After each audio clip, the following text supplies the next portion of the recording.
Welcome to the Institute of Aquaculture's Big Fish Series 2 and the first seminar of 2022. Can you eat the whole fish? That's the theme for today. And before we start, and while we wait for others to join, can I invite you all, please, to participate throughout this session. Interact with us by using the question and answer boxes, please. And our panelists will do their best to address these questions in real time through the seminar. And we'll upvote the ones that had the most interest, and we will discuss them with our panelists towards the end of this session. Thanks very much. We will begin in a minute.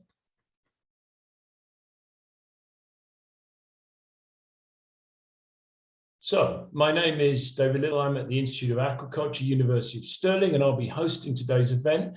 Today, our panel will explore the theme of eating the whole fish. And by that, I mean, as a sector, we generally remain far more wasteful than terrestrial livestock, where the so-called fifth quarter has meant the difference between profit and loss very often. Adding value to byproducts and waste from seafood has been a major component of a recently completed EU project called GAIN.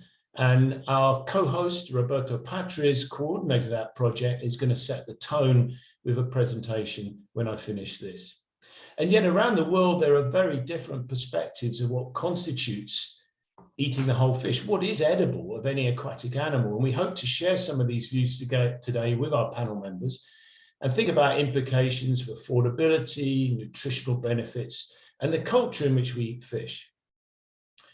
We'll start now with a short video in which our co-host, Roberto Patriz, from Foscari, University of Venice, provides an overview of why you should eat the whole fish, based on recent findings from the Green Aquaculture Intensification Europe, or GAIN project. This is followed by a short video of some visions of how people eat fish around the world that's been put together by you, the participants. Thanks very much.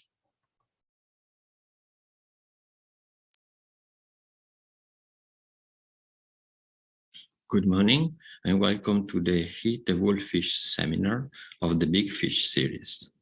My name is Roberto Patriz and I coordinated GAIN, Green Aquaculture Intensification in Europe, a collaborative research and innovation project funded by the European Union within the H2020 program. GAIN contributed to the ecological intensification of aquaculture in the European and European Economic Area by fostering the implementation of precision aquaculture and developing innovative processes for reusing secondary products and side stream. The GAIN consortium included 20 partners, 18 from the European Union and European Economic Area, a Canadian and a Chinese one, and a third party from US. The project ended in October 2021. Today, we are here to discuss a very relevant topic concerning the sustainability of the global food system. Why is it very relevant to eat the whole fish? Let's have a look at some numbers concerning salmon farming, the largest aquaculture industry in Europe. Assuming that all salmon would be processed and filleted, we would be left with about 0.6 million tons of biomass to be disposed or reused per year. However, this is the best case scenario, as salmon and trout have the highest yield in fillet. Dark green in the stack bar chart, which summarizes some results obtained in GAIN. When you eat a portion of turbot fillet, let us say 200 grams, approximately 400 grams of additional biomass is likely to be thrown away. Not only that, when you eat that fillet, you also eat all the matter and energy used to farm or fish. Furthermore, fish farming also produces waste or side streams that should be treated or disposed. Later on, you will see that there are ways to make better use of the whole fish for human consumption, but sticking a fillet in the oven is so easy that many customers will keep buying them and the industry will keep providing them. Therefore, we need to find ways to eat what is left. And could circular economy be a solution? In GAIN, we closely investigated this topic as the aim of circular economy is to turn byproducts and side streams into valuable secondary products, thus reducing the environmental impact by saving raw material and biotic resources. For example, proteins and oil extracted from salmon byproducts can be used as ingredients for sea bass and sea bream feed, replacing fish meal and oil for fishery. What can we do with the biomass generated by fish filleting? Well, using chemicals and energy, it can be converted into a range of secondary products, such as fish protein hydrolysates, peptones, gelatin, collagen, oil, bioapatite, and mineral supplement. For example, at a given temperature, proteolytic enzymes can convert trimmings, frames, viscera, and heads into fish protein hydrolysate, fish oil, and bioapatite. And then fish protein hydrolysate can be used to manufacture fish feed for other species, as was successfully tried in game, or as a source of valuable proteins in pet food, a valuable and growing market in which pet humanization is driving the demand for high-quality food with high protein content. Fish skin can be processed for producing high-quality gelatin and collagen. These compounds can then be used by the food, cosmetic, biomedical, and pharmaceutical industries. Fish sludge and effluents from land-based fish farm can also be processed in order to recover chemical energy and elements which are likely to become more and more valuable, such as phosphorus. GAIN successfully tested an innovative process. After vacuum filtration and drying with superheated steam, fish sludge is converted into a dry sanitized powder rich in nitrogen, phosphorus, and chemical energy, which can be used as fertilizer, feed for insects, or biofuel. Circular economy is a very appealing concept. And in fact, the European Parliament has adopted the Circular Economy Action Plan to foster the shift from linear to circular supply chains. But are we sure that circular processes are always sustainable from the environmental and economic point of view? Indeed, the matter becomes more complicated when we look at these aspects in more detail. Therefore, in GAIN, we estimated potential profits and environmental impact using the typical farm approach and life cycle assessment. Here you can see an example concerning the conversion of fish byproducts into fish protein hydrolysates. We consider two scenarios for the cost of byproducts. As you can see, the conversion into FPH can be profitable in the first one. However, processing plants need to treat annual volumes which are high compared with the production of many species farmed in the EU. For example, 7,000 tons account for about 0.5% of the salmon production in Norway, but 1/5 of the Italian rainbow trout production. Therefore, in-house processing of trout byproducts in Italy at present is not a solution for small-medium farms. If we look at the environmental sustainability, a very relevant issue emerged. The figure on the left-hand side represents the main input and output of a rainbow trout supply chain in Italy, which include the conversion of byproducts into pet food.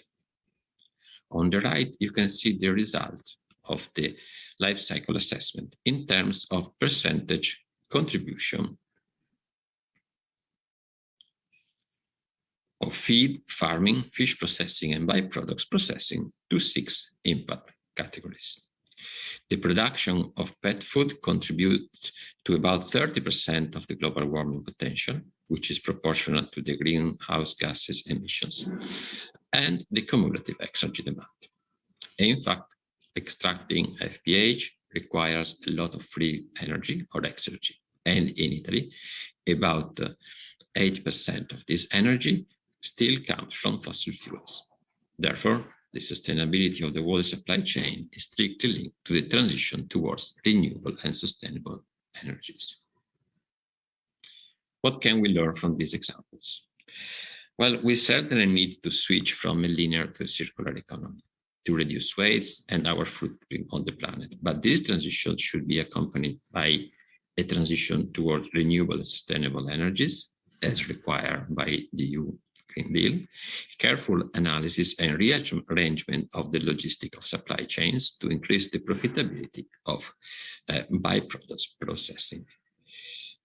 Thank you very much for your attention.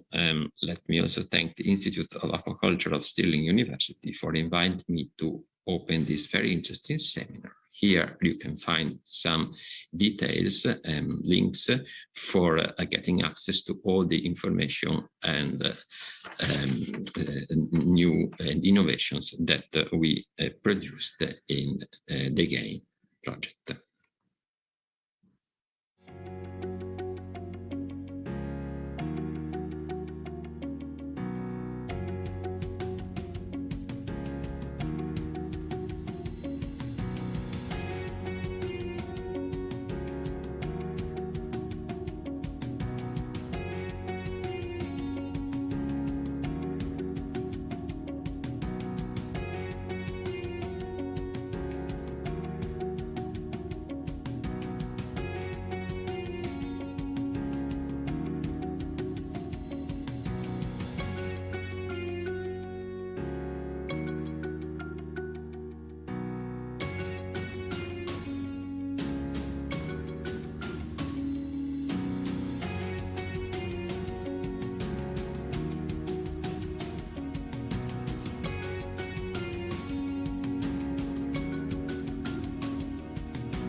Well, thank you for that, Roberto, and for everyone who sent in those clips. And it's now my job to introduce your panelists. And I'm going to kick off with Dave Love, who's a senior scientist at the Johns Hopkins Bloomberg School of Public Health. Unfortunately, Tom Hunt couldn't join us, but luckily Mike Berthett, who's a chef with 30 years experience in fish and seafood and a successful career with a leading UK food service company, M&J, has joined us. Nirika Veratunga is a research fellow at the International Centre of Ethnic Studies in Colombo, Sri Lanka, and an anthropologist, and is representing the Dried Fish Matters project that works throughout South and Southeast Asia. We're lucky to have Lyndon Paul, who's managing director and the founder of the Danish Care Foods Limited, a company that manufactures nutritional snack food based on smallholder fish in Cambodia. And lastly but not least, Jim Young, who's Emeritus Professor of Marketing at the University of Stirling, who has a very broad global knowledge of how fish is marketed. So welcome all. And I'd like to turn first of all to Dave Love. Dave, from your base at Johns Hopkins, where you set up the Food Systems Lab that began life as an urban farm to teach students about urban farming, some of your research demonstrated that nearly half of the US seafood supply went into waste in your study. What waste prevention strategies are working best in North America for the seafood supply chain? Thanks, Dave. Hello, everybody.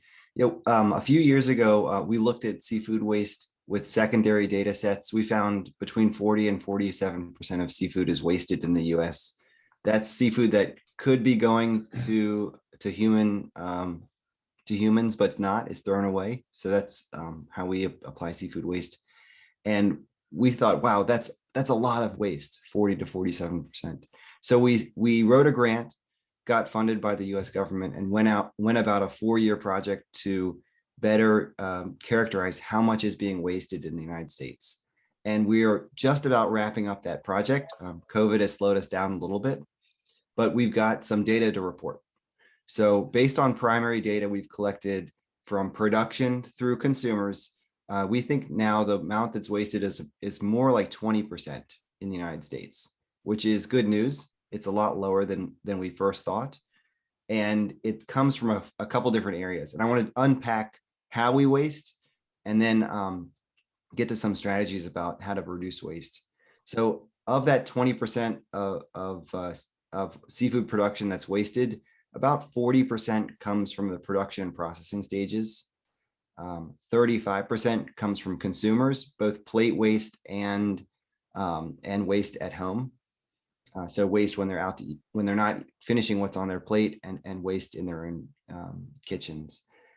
20% comes from food service kitchens and retailers. Retailers can discard unsold inventory. Food service kitchens waste as they're preparing. You know, if diners want the fillet, they might waste other parts of the fish. So why is seafood wasted? We've asked hundreds of consumers. We've done focus groups and panels, and we've come down to these 4 key areas why seafood is wasted. One is consumers' proficiency cooking seafood. Some people just don't have a lot of confidence in the kitchen. 2 is consumers' perceptions about waste. Do they see themselves as somebody who doesn't waste? That's really important. Do they perceive that waste is important and impactful in their lives for the environment? The third thing is that consumers might, some are better at planning and preparing meals. Poor planning leads to waste. If you don't have a meal plan, if you don't shop with the intention to not over purchase. And lastly is the perishability of fish. You know, fish have strong odors, and some people relate those strong odors to food safety concerns. And so education around that is critical. And what can we do about it? There's so many waste prevention strategies that in the food waste world for all different types of foods.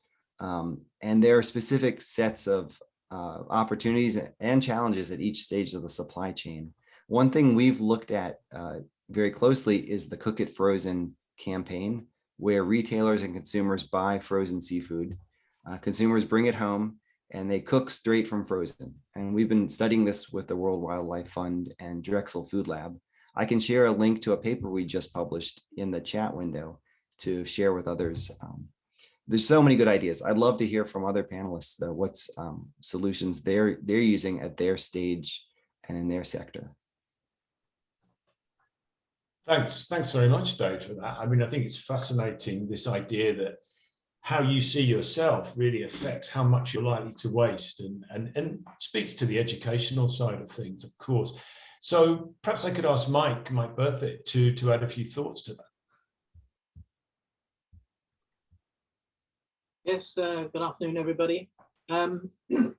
Well, I run a local pub alongside my work with Global Seafood Alliance and other projects. And part of my life now is helping restaurant groups become more sustainable.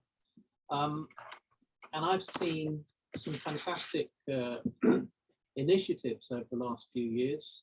When I was with a break group with M&J Seafoods, I occasionally had to run the salmon plant in Grimsby.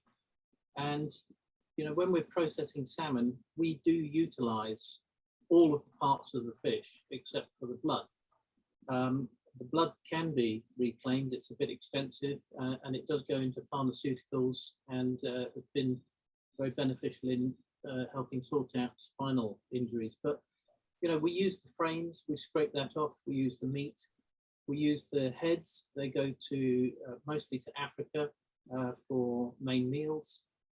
We use the skins. You know, they can be used for crisps. They can be used as rich man's pork crackling. But let me just make it fairly topical. You know, we're just approaching the Scray cod season, this magnificent migration of cod down from the Barents Sea into the Lofoten Island waters just off Norway. And the Norwegians have been experts at using the kind of tip to toe, nose to caudal fin resources.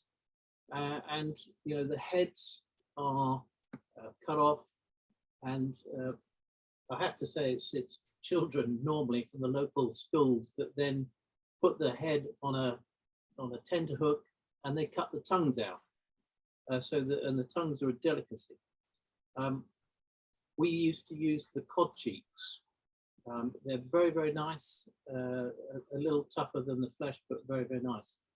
I've seen on MasterChef recently, chefs using sardine frames, you know, the skeleton, the bones, just drop them in the deep fryer, pull them out, salt and pepper, and again, very edible. Forage fish, down in, you saw some pictures there of forage fish. That's the really small fish down in Southeast Asia. You know, they are deep fried and used as their equivalent to crisps and peanuts on the bars. So there's really no excuse anymore for not using every part of the fish. And I would encourage chefs to do that. And I would encourage processors to get engaged with, you know, some fantastic initiatives coming out of Iceland to absolutely utilize the whole fish. Thanks, Mike. And we're going to stay with you just to say that, Mike, you're a chef and a seafood professional, but I think you've really worked to champion and support young chefs trying to make seafood the more attractive item on the menu. And I'm just wondering how you can square this with reducing waste in the kitchen. In other words, what are the particular challenges and opportunities associated with taking waste out of seafood compared to other forms of protein? Well, I think Dave Love, you know, looking at the perishability of fish and seafood, you know, more care and attention, better planning by chefs, but actually challenging those young chefs. You know, these are the people, the young girls and boys that really can get tucked into creating new uses. Don't give them the fillet, give them everything else, and say, you know, what could you make from that? The Young Chef Olympiad, which is currently on in India, 65 countries from around the world, each sending a young chef with a mentor. You know, we can put that challenge out for next year. The highlight this year is the sustainability of all of the food ingredients they're using. But if we challenge them and put a single recipe dish up for utilizing not the fillet, but any other part of the fish or shellfish, that would be great fun. And I think I'm going to put that forward. That's great. Thanks for that, Mike. Jimmy, I wonder if you had anything to add to that from your experience. Yeah, sure. Good morning, everyone, or afternoon, whatever time it is with you. I think the fundamental in this is we've got to consider what is it that actually shapes the seafood products that are produced for consumers in retail and food service. And I would like to think that we can go back to the sort of basics in terms of marketing, this whole process of understanding what it is that different individuals want, how we can respond to their wants by creating different products, and in turn then communicating with these individuals about what has been produced, and then critically, what is actually delivered within the marketplace. And often there are some deficiencies within that process which lead to a degree of wastage. Now, as we all know, and what we've seen so far, there's a variety of different market segments out there. And, you know, these can vary according to the age, the geographical location, socioeconomic status, etc. And there's a wide variation in terms of what gives value and satisfaction to individuals. You know, people prefer a whole range of different attributes within fish, and it's testament to the variety of fish that we can have such a variety of different products. We also look to that to explain why in some cultures then fish may be accepted or may be totally rejected. You know, there's standard practices such as individuals not accepting bones, they're not particularly accepting of skin being present on the fillet, the colour, and the presence of various other identifiable parts. You know, it could be the presence of head or eyes, etc., just put people off. I think another thing is that we often tend to think that the whole fish is something which is not consumed within developed economies. Well, as Mike has mentioned there, within Norway, we have some very good examples, and also too within Iceland and elsewhere, some very good examples of how the whole fish can be used. I mean, you mentioned there the Skray fishery, which is about to start, and there you've got classic dishes such as malja, which would include not just the loin or the fillet of the fish, but also to the cheeks. And in addition to that, you would also incorporate within this one dish the liver, the roe of the fish, and also to the tongues, which you mentioned. Some of these practices too, it should be noted, also come with some more recent considerations. The practice of school kids, getting a week off school to cut the tongues off of cod during the Skray season has met with some concern on the part of some about the ethical sustainability of using child labour within the process. So it can be quite complicated when we start thinking about how we're going to incorporate all these different parts of the fish which are edible and how you actually extract them. And there is clearly the issue about the availability of the whole fish. And as anyone will see, if they look around some of the different markets, there is often a distinct lack of whole fish. There is also too the issue about affordability and the ability and willingness to pay for the product. So there's issues there about the equality of access and the equality of affordability. Finally, I also think that a lot of attention does need to be paid to the way in which we might influence preferences to try and induce a degree of change and wider acceptance. I mean, there's quite a bit that's been done in terms of education and communication by way of promotion and so on. But a critical element within this is perhaps the delivered experience. And in that, I think food service has a great deal to play, because it's within the food service sector that you actually get solutions delivered, rather than leaving it up to the consumer to work out for themselves, how do they try this new product? Because as has been mentioned earlier by Dave, you often get a feeling on the part of consumers that this is difficult. I don't want to make a fool of myself. So maybe there's a bit more to be done there in terms of education. Thanks very much, Jimmy. So we're going to move away from Europe now and North America, move to Asia. And I'd like to ask Nirika, you've worked in many contexts around the world as an anthropologist, and recently been part of the Dried Fish Matters initiative. And people really do eat the whole fish, I think I'm right in saying, in many poorer countries. From your perspective, what drives that behavior, and how can we learn from that elsewhere around the world? Thanks, Dave, and good morning and good afternoon to everyone. First, I would like to clarify that eating the whole fish is not a behavior characteristic of poor countries. We already heard from Mike and Jimmy on Norwegians and other European cultures, consuming different parts of fish like cheeks and tongues and so on. So this is dependent mainly on factors such as culinary traditions and cultural or nutritional value placed on the whole fish or specific parts of the fish. Geographical location, how intact fishing communities are, and the extent of changes in lifestyle and values linked with industrialization and urbanizations are other factors which are more important than poverty often. Eating the less nutritious and more bland parts of the fish, such as fillets, is a result of lifestyle changes which have prioritized convenience and sanitization of food products. Many European cultures which have significant coastal or lake-based communities have eaten now discarded parts of fish in different forms. Fish head and bones go into the stock of the classic French bouillabaisse soup. Fish head soups are part of Russian and Portuguese cuisine. The collapse of the cod and herring fisheries in Europe and North America and governance changes have resulted in disintegration of fishing communities. With the decline of these communities, which most likely had the widest repertoire of preparing fish historically, recipes for cooking whole fish might have got lost. In developing countries, fishing communities have not collapsed to such an extent. In cultures where fish is highly valued, eating the whole fish or parts discarded elsewhere is still common. This, of course, minimizes waste, But this is not necessarily because people are poor, but because not throwing a good thing is of cultural value. All of Asia has recipes for preparing fish heads, for example, fish head curries in South and Southeast Asia, and fish head soups in Southeast and East Asia. In Penang, where I lived for many years, there were specialty restaurants, you know, where fish head curry was the dish that people would go for. In China, serving a whole steamed fish at New Year is symbolic of togetherness and unity within the family, and the most honored guest or elder is offered the fish head. Fried whole fish such as snappers or tilapia are also eaten in many developing countries.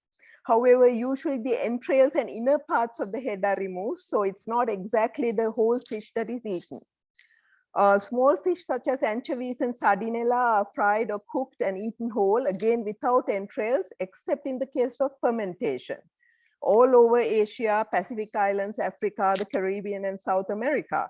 Significantly, when sardinella species are deep fried, the bones, which are high in calcium and micronutrients, are consumed. Due to their susceptibility to fungus, the heads and entrails and bones in some cases are usually removed when drying fish in South Asia, except in anchovies, which are small and where heads are retained. Parts that are not eaten, however, are not discarded. They are also dried and go into fish meal and animal feed. Poorer people tend to eat more small fish in relative terms because they're cheaper. However, consumption figures in my own country, Sri Lanka, show that even higher income groups consume small whole fish, often in larger quantities than the poor in absolute terms. So cultural value, I think, is very important in terms of what kinds and what parts of fish you eat. Thank you. Thank you very much for that, Nirika. I'd like to ask if we could turn now to Lyndon. Perhaps he has some thoughts on that from his perspective.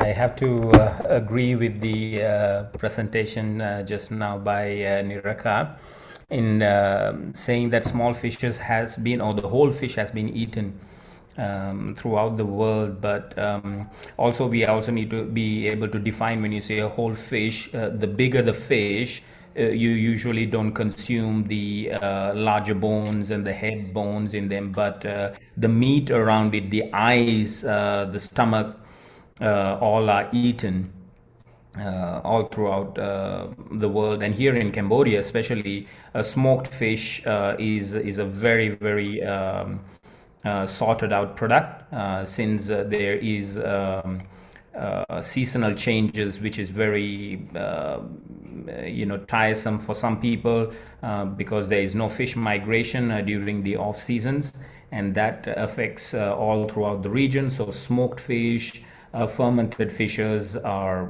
made with the whole fish, except for removing the intestines or eggs or whatever, but other than that the whole fish is consumed and welcomed. Poorer people mainly in Cambodia might be consuming whole fish a lot because cultural status is something that is very important here, and when you go up in the cultural status, you tend to prefer salmon or cod or bigger fishes or fish without any bones or skin. That also gives you a cultural or a status value in that.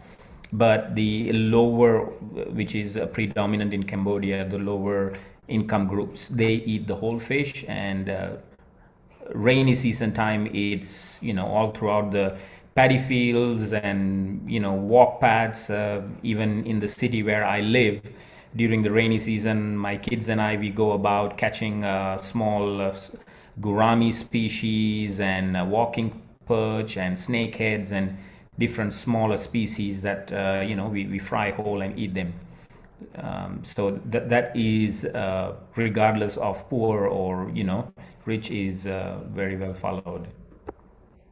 That's delicious. Thanks, Lyndon. Stories from Cambodia there. I'd like to turn now back to Jimmy Young. You've worked in fish marketing with your career, Jimmy, all over the world, and understand, I think, the challenges to marketing seafood.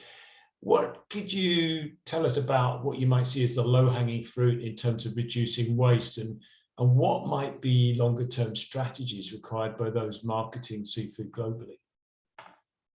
Okay, you asked about low-hanging fruit, and I would contend that within seafood, there's a great variety of different orchards. And if you like, within each of these orchards, there's in turn many varied species of sea fruits, which are available, you know, at different heights in the water column. So there's a vast diversity of product to consider. But before we go on and talk about that in more detail, then I think there are some fundamentals that need to be addressed in terms of why do we often not eat the whole fish? I think it's important to consider this because it gives some explanation for the practices which we've noted are in some cases wasteful, but how they might be altered too. Now, why we often don't eat the whole fish is because in most cases, or in a lot of cases at least, fish is processed. And fish processing is basically the process of reducing the raw material or transforming the raw material. Fish tends to be a weight reducing, fish processing that is, tends to be a weight reducing activity. And so we want to discard those common components of the products which are not or are less valued by consumers. The reason why this traditionally has been done is, of course, that it will then save on transportation costs. And more recently, too, greater concern has been expressed about the environmental impact of carrying various bits of fish which are not going to use for high unit value products around the world. There is also, too, the basic issue that removal of some parts may well extend the shelf life and thus increase the value of the product. As has been mentioned earlier, Dave touched upon this, you know, you've got the, and Mike too, the intrinsic spoilage rates of fish. I mean, fish is one of the fastest spoiling foods, and, you know, the varying and unpredictable volumes of fish, especially within the capture sector, often tends to encourage the adoption of practices which have got an emphasis upon the production of specific products, usually the highest unit value ones, rather than making full use of the traditional raw material. The processing technology itself, I think, is also important because there are certain limitations within this, and they often too tend to discourage the fuller use of the resource. You know, just as in orchards, you have a range of techniques available to undertake the harvest, you know, ranging from, say, telehandlers or cherry pickers down to ladders. And in other cases, you might just be dependent upon what you can forage from the windfall. So there's a range of technical options available there.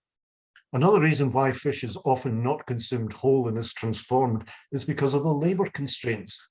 I mean, fish processing suffers quite a bit, at least in some countries does, from limited availability of labor. And that is often a lack of willingness to work in these conditions. They might lack the skill sets. And in some countries, for example, such as within the UK, this has been a major problem of late, especially post-Brexit, where formerly we were dependent upon something like 60 to 70% of labour coming from non-UK countries and other other EU countries. So this creates a big shortage, a big deficiency, and it can turn a great big problem. There are also obviously economic constraints to consider. The labour processing costs can be quite high and prohibitive. So traditionally firms will want to make the best use of that labour, and in turn that tends to encourage them to produce the higher unit value products. Some solution can lie within automated production lines, but again, these tend to be fairly specific in terms of the species and the size grades that they can handle. Now, that can be to the advantage perhaps in some aquaculture setups. Salmon is a classic example, but in other instances, it can be quite a limiting factor, especially for those operating at smaller scales. There are issues too, you know, about sort of process technology and new process technology and new product development. So again, there's quite a lot, as we've seen, that can be done in that general area. In terms of longer term strategies, well, again, longer term strategies are going to tend to be quite specific to particular situations. But I think, again, you will identify that there's a range of possibilities present.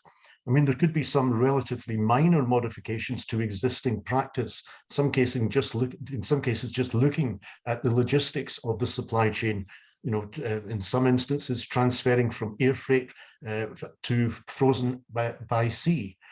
Making better use of that has some potential. That in turn is dependent to some extent upon the way in which improvements in freezing and in particular thawing technologies might develop, which would make the frozen product much more acceptable. I think there are also issues too in terms of the way fish transfers across borders. As we know, fish is one of the most important internationally traded commodity.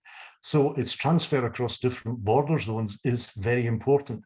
How can that process be improved? Well, again, within the UK, we'll have the classic illustration of how problematic this can be post-Brexit, where we've seen problems in terms of exports over the past year coming out of the UK, going into Europe and other markets, and in turn are going to witness the same in reverse with European exports coming into the UK. And that difficulty is found throughout the world, whether you're looking at low income, middle income, or developed countries. So I think that in terms of the way in which we might move in future, then certainly there might be a greater emphasis upon the promotion of the whole fish.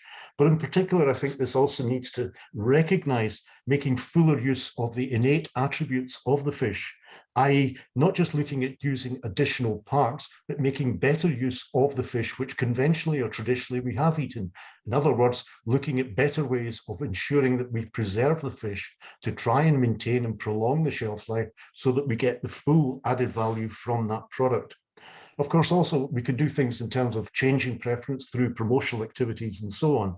But in particular, this would come through the end delivered experience. And I would revert back to the starting point that this really can be assisted by a greater emphasis upon the marketing process of understanding what it is that individuals want, creating products that meet those needs, communicating effectively about that, whether it's through promotion, education, or whatever, and then ultimately delivering that product consistently to different market segments.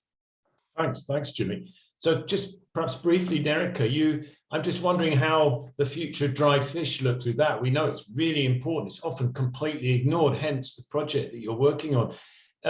What can be done to continue support its importance in many parts of the world going forward? I think one of the interesting things about dried fish is, the whole perishability issue is not as vital as fresh fish.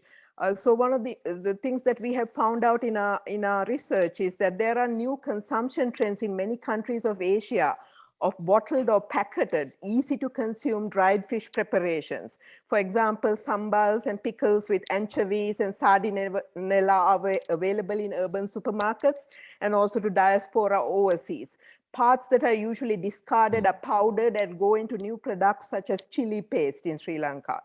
Anchovies are used in powdered form in the rice cereal or kanji with green leaves and vegetables prepared for infants as their first solid food in Sri Lanka, as well as in some of the Southeast Asian countries. Now, this is also promoted by the public health system in Sri Lanka, and this is how a child, for example, acquires the taste for dried small fish very early in life. So in cultures where fish is highly valued, there have been changes towards more convenient consumption, but this change is not necessarily moving towards eating sanitized fillets with less micronutrients. The research has been emerging on the importance of micronutrients found in discarded fish parts, including vitamin D and zinc, which have been found to build immunity against diseases such as COVID-19 and reduce the severity of the disease. So not eating the whole fish is not simply a matter of waste, it is also not smart behavior. As individuals, you're more likely to be sick, and as countries have larger health costs because you're not eating the parts of the fish which are most nutritious. So considering that we have been taking fish oil capsules as nutritional supplement for many decades, especially in industrial countries, having these new products, snacks, infant food, sambas, pickles, and chutneys from the nutritious parts of the fish could be a more promising market globally, especially bringing returns to small and medium enterprises rather than large corporations. And as Shakuntala Thilsted, who won the World Food Prize this year, emphasizes, fish with their micronutrients intact are superfood and need to be promoted within the global food system. Thank you. That's really nice to bring those elements into our discussion. It does lead very nicely into a question for Lyndon, because where you work in Cambodia, I think I'm right in saying there are a lot of vulnerable groups who simply don't eat enough fish and suffering from micronutrient deficiencies. And you've been working on a convenient form, essentially, of a fish-based wafer that you've developed. how, in terms of the consumers you're aiming to get to eat this, can you tell us something about what you've done and why it's so important? Yes, we've been working with supporting affordable and acceptable product for malnutrition, to tackle the malnutrition issues in Cambodia, working with UNICEF and IRD. And the idea came to add fish into the therapeutic food with the added micronutrients and other ingredients in, is because Cambodia, as you know, more than 63% of their protein comes from fish, and fish is the second largest consumed food item in Cambodia. So being that, since there was a very high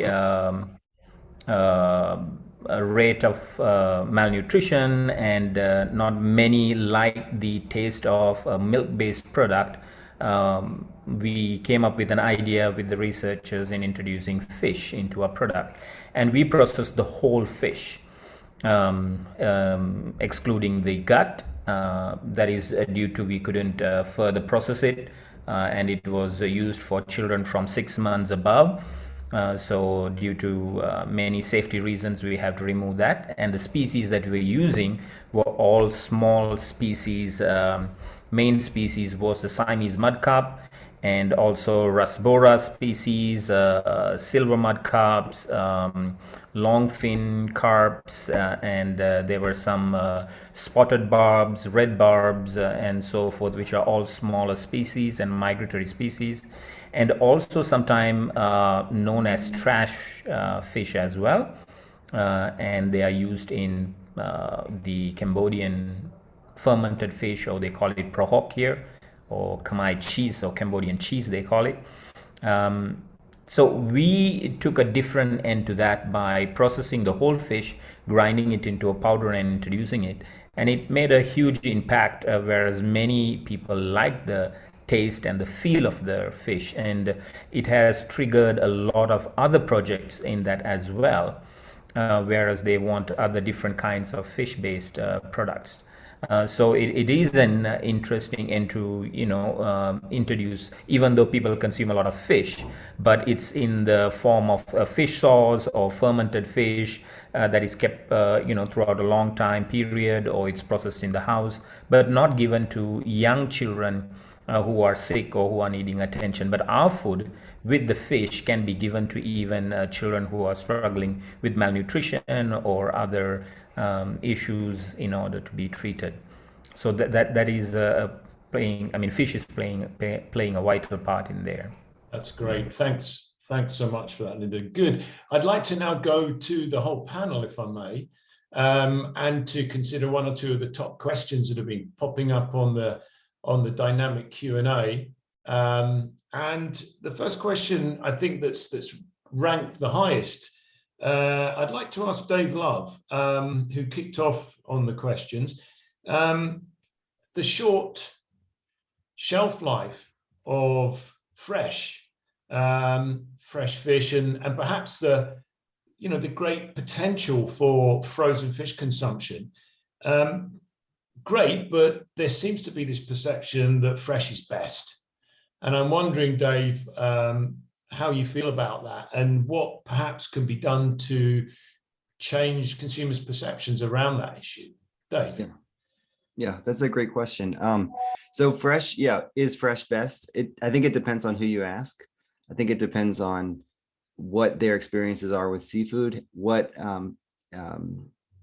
their income bracket, what they're shopping for. So when we talk to consumers in focus groups, we heard that there's a split. Some consumers do prefer fresh for a lot of the same reasons that you think. They think it has a better taste. They think it's easier to cook with. They think they can get a higher quality product. There's a whole group of consumers that prefer frozen. It's more convenient. You can buy it. You can put it in the freezer for as long as you like. It's right now you're getting frozen that's pre-portioned, so you can just take out what you need. It's a lot cheaper. I've looked at the price at US retail. Frozen fish is about $3 to $4, maybe $5 a pound. Fresh seafood, you're looking at maybe $8 or $9 or $10 a pound, US dollars. So you're hitting different price points, and that's important for equity and making sure that everybody has a chance to eat fish who wants to. Okay, fine. Perhaps this is really culturally dependent, I'm guessing. I wondered if Nirika or Lyndon had any views on that. In parts of Asia that are rapidly developing, and people have definitely preferred perhaps fresh fish, and frozen fish is now becoming an option. How do you think that will develop going forward, Nirika or Lyndon? Okay, well, I mean, I think, this depends again on various cultures, but say for example, from say island cultures like Sri Lanka or the Pacific Islands or South India, fresh fish is definitely preferred over every other kind of meat or fish in these cultures. So fresh fish is sort of the premium. Frozen fish is only accepted by sort of more upper income people who shop in supermarkets and so on. So there's definitely a preference for fresh fish. But after fresh fish, the next preferred thing, often sometimes with chicken or sometimes above chicken, is dried fish. So there's a cultural preference for dried fish, especially in the interior regions of those countries which have coasts, because they have been used to having this dried fish transported for centuries, salted dried fish transported for centuries. So both kinds are still valued, I would say. Great. And of course, something that's come up in the Q&A, what about the environmental impacts of different forms of fish? What about the, if you do a life cycle assessment, what has the lowest environmental impact? And I'm sure it would be the case that sun-dried fish would be a very light alternative in terms of environmental impact compared to many others. The question here for whoever really on the panel can perhaps step up to this one is, what about the non-food uses of fish waste? For example, fish skins being used in fashion clothing as a leather replacement and accessories. Anyone got any thoughts on that? Perhaps we should be wearing it rather than eating the whole fish. Yeah, I'll just have a little go at that one, if I may. Go ahead, Mike. I've been doing some homework last year on this because one of the solutions to the environmental issues, David, is to grow and process fish on land. These are called recirculating aquaculture systems. And over the next 5-10 years, we're going to see them more and more here in the UK. You're going to see salmon, king prawn, etc., etc. So I've been very interested in how we do utilize outside of the catering food service environment, which is of course my speciality. So I met a charming scientist who's working in Iceland at the moment, Alexandra Lipa, and she is at the cutting edge of what we can do with the remnants of the fish in terms of pharmaceuticals. And I think there's been a huge uptake internationally with cod skins. Cod skins are able to act as human skin in healing wounds. I mentioned earlier about the blood from salmon, which at the moment is a bit too pricey to reclaim, but it has been proven. I think it was in a paper written part by yourself, David, where it was used to help mend spinal injuries. So I think the pharmaceutical side has hardly been touched so far. I think technology is only now getting to grips with the seafood industry. AI, when it's applied to the fish world, it'll be like going into the Amazon and looking at plants, etc. I mean, there are thousands of species, some of which we've not even. We only discovered a species a couple of weeks ago in the Weddell Sea in the Antarctic with 60 million fish, on the bottom there that nobody knew anything about.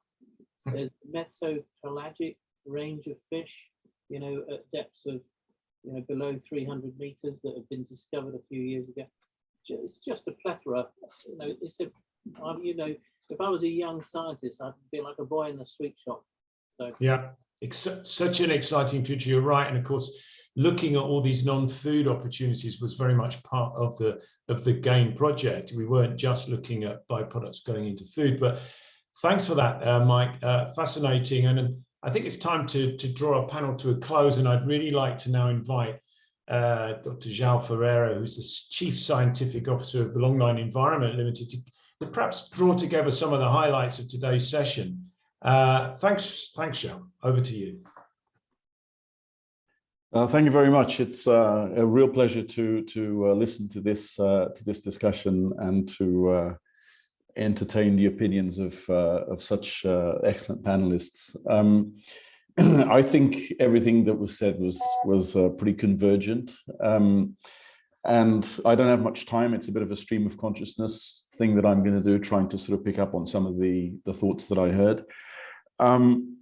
So I think I'd start off with a caveat. I'll add a couple of my own as well while I'm at it, which is that the whole fish is great, but it's certainly in Southern Europe and parts of Asia and other parts of the world, sometimes the whole fish means eating some rather small fish, and that hasn't really been touched on.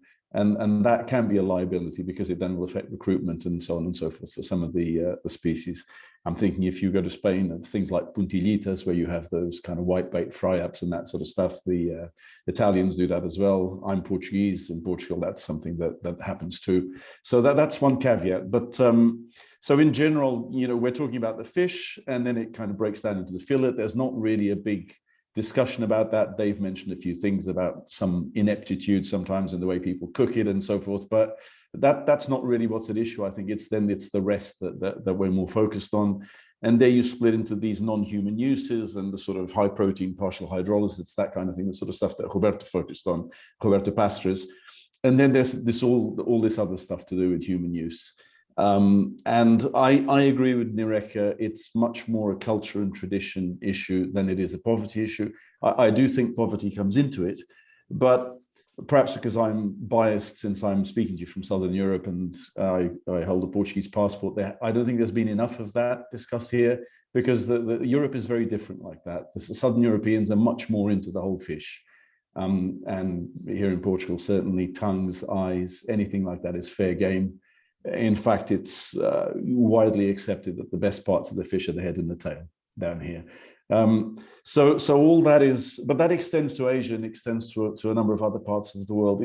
It just doesn't, the dichotomy there is between, I think, North America, sort of Canada and the US plus Northern Europe. I think that the question of how to cook was also a very interesting one that was raised. A lot of people, they don't like the cooking because they don't like the smell, and a lot of people tend to not know how to cook fish. Fish doesn't really give you much in the way of culinary feedback. If you cook it too much, it won't change color and other things that people are used to in meat. So that's interesting. And another thing perhaps that is curious is that a lot of the cooking of fish in Southern Europe and in Asia and in other parts of the world takes place outdoors, and for climatic reasons. That's not necessarily something that you might be able to do in Scotland, for instance, in January, or you might want to. So there are things like that. I think the consumer mentality thing is difficult. It's a difficult one to change. It would take quite a lot of time. So maybe some of the weird bits, if you excuse my sort of plain language, of the fish, they need to be processed in one way or the other to get around that. Otherwise, it'll be very difficult to get consumer acceptance. And I think that in terms of the people who like fish but don't like the cooking, it's more something that you can, I don't know, I wouldn't say necessarily make the market, but you can help change the opinions and develop the taste when people are given the opportunity to experiment things when they eat out, because that's when people sometimes are a bit more ready to experiment. And I can't underscore enough how important it is for children to be involved in this at a very early stage. The other thing is perception. Just to finish off, I know we're right on time. I taught some classes at the University of Rhode Island some years ago. I used to teach here in Portugal. I'd ask people, the students, how many of you don't eat fish, expecting to see about 2 or 3 hands go up out of 50. Of course, in the States, I asked how many of you do eat fish, and it was pretty much 2 or 3 hands out of 50, and I kind of expected that. And I said, how many of you guys like sushi? And practically the whole class put their hands up. So there is a bit of a perception there about what is fish. Thank you. Thank you, Zhao, for bringing in the southern part of Europe, which is so much more like Asia, of course, in how food is eaten so often. I've got to close the session now. We're out of time. Thank you so much to all our panel members, both those who've been visual and talking and those who've been busy answering the Q&A below the radar, as it were. We hope you've been inspired and take something useful from this discussion to work and apply to your everyday work, and really move into some more collective action in how we reduce the amount of waste that we have in our food systems. We'll make a recording of this seminar available to all registered attendees, and please pass on the details to the next Big Fish series as they arrive. Have a great day, stay safe and healthy, keep eating those fish, whatever bit of them, whether it's the whole fish or special bits. Go ahead, and thank you very much. This event is now over. Thank you so much. Thanks so much, David.